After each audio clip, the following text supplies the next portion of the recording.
இரவு பனிச்சூடாயிருக்கும்போது நீங்கள் படுக்கையில் புரண்டு புரண்டு பாவங்களின் பட்டியலை நினைத்து, இதெல்லாம் ஒரே இரவில் மன்னிக்கப்பட்டா எவ்வளவு நல்லா இருக்கும் என்று நினைத்ததுண்டா? அந்த பாரம், அந்த உறுத்தல், தூக்கமில்லா இரவுகள், இவை எல்லாவற்றுக்கும் ஒரு தீர்வு இருக்குமா என்று உங்கள் மனம் ஏங்கியதுண்டா? ஒருவேளை நான் செய்த தவறுகளுக்கு மன்னிப்பே கிடையாது என்று கூட நினைத்திருக்கலாம். ஆனால் பலர் அறியாத ஒரு ரகசியம் இருக்கு. அது இரவு நேரத்துல மறைந்திருக்கு. இன்னிக்கு அந்த திறவுகோல பகிரப் போறேன். இது வெறும் நம்பிக்கை இல்லைங்க, இது வாழ்க்கையை மாற்றும் ஒரு வழிமுறை. நாம எல்லாரும் மனிதர்கள், இல்லையா? தவறு செய்யறது இயல்பு. சில சமயம் தெரிஞ்சே செய்றோம், சில சமயம் தெரியாமலே மாட்டிக்கிறோம்.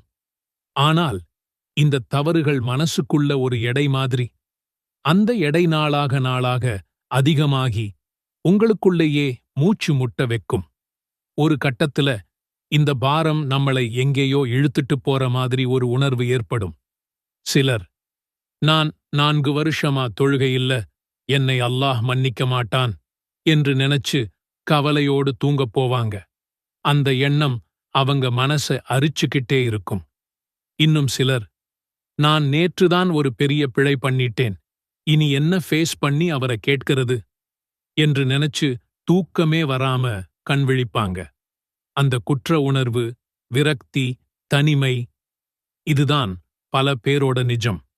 இந்த உணர்ச்சி உங்களுக்குள்ள பொசுங்கி கிடக்கும்போது நீங்கள் வெளியே சிரிக்கிற மாதிரி இருந்தாலும் உள்ளுக்குள்ள ஒரு சத்தம் கேட்கும், நீ மன்னிக்கப்பட முடியாதவன். அந்த சத்தம் பொய். அது வெறும் ஷைத்தானின் ஊசலாட்டம். இன்னிக்கு இரவு அந்த பொய் உடையப் போகுது.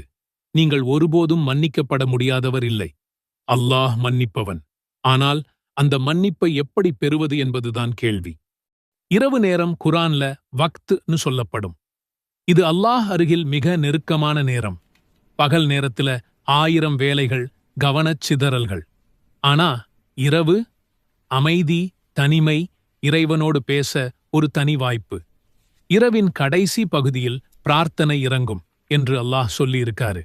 இந்த வசனம் சும்மா சொல்லப்பட்டதில்லைங்க. இரவு நேரத்துல நாம ஆழ்ந்த தூக்கத்தில் இருக்கும்போது ஒரு சிலர் மட்டும் எழுந்து இறைவனை வணங்கும்போது அந்த பிரார்த்தனைக்கு ஒரு தனி மகத்துவம் கிடைக்குது. அந்த நேரத்துல நீங்க எழுந்து ஒரு குர்ஆன் அத்தியாயத்தை ஓதினால் அதோடு வரும் நன்மைகள் பகல் நேரத்தை விட பன்மடங்கு. இது வெறும் வார்த்தைகள் இல்லை, இது இறைவனின் வாக்குறுதி.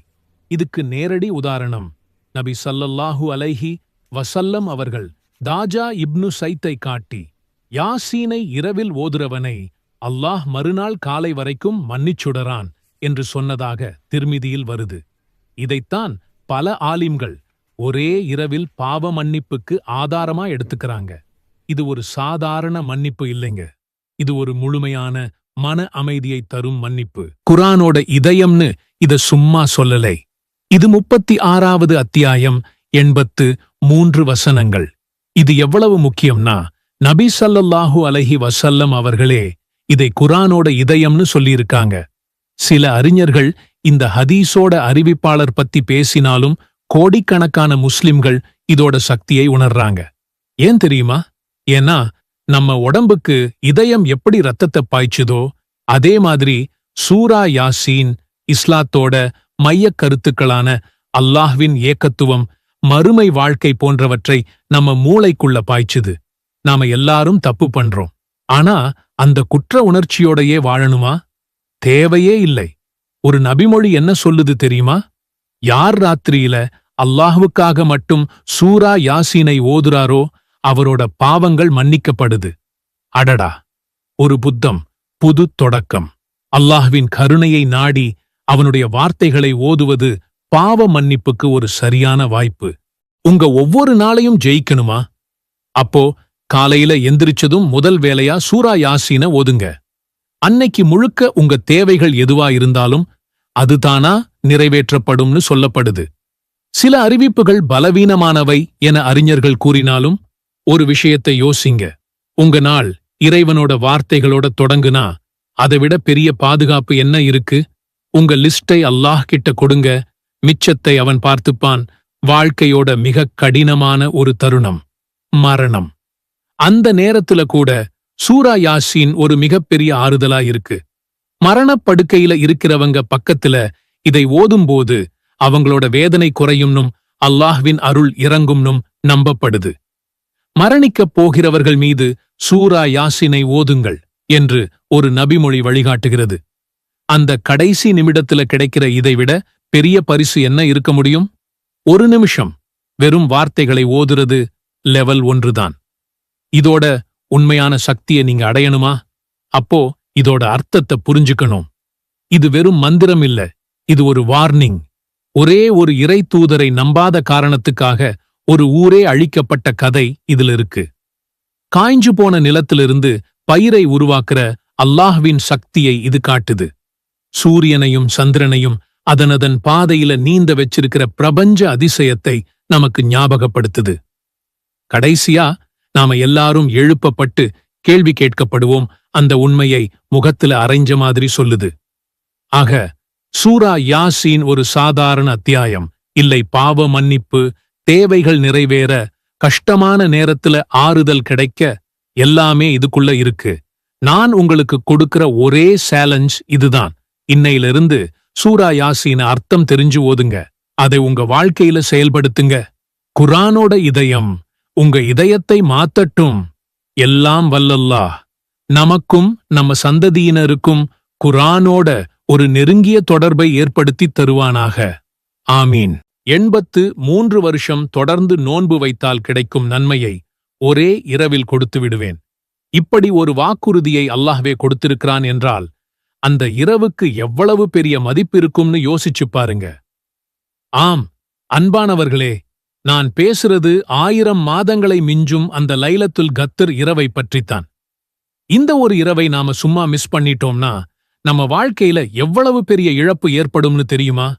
இன்னும் சில நொடிகளில் நீங்கள் தெரிந்து கொள்ளப் போகிறீர்கள். இது வெறும் தகவல் இல்லை, உங்க வாழ்க்கையையே புரட்டிப் போடப் போகும் ஒரு வாய்ப்பு.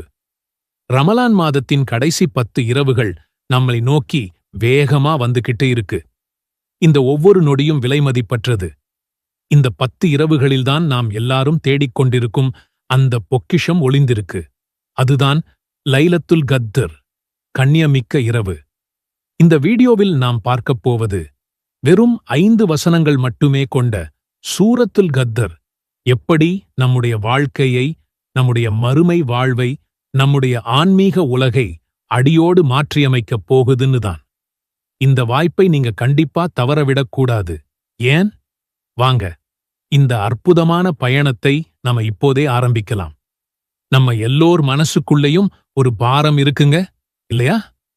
சில நேரங்கள்ல நாம அறியாமலே செஞ்சிட்ட பாவங்கள், சில சமயம் நல்லாவே தெரிஞ்சு செஞ்ச தவறுகள், இவையெல்லாம் சேர்ந்து நம்ம இதயத்தை ஒரு பெரிய கல்லு மாதிரி கனத்துப் போகச் செய்திடுது.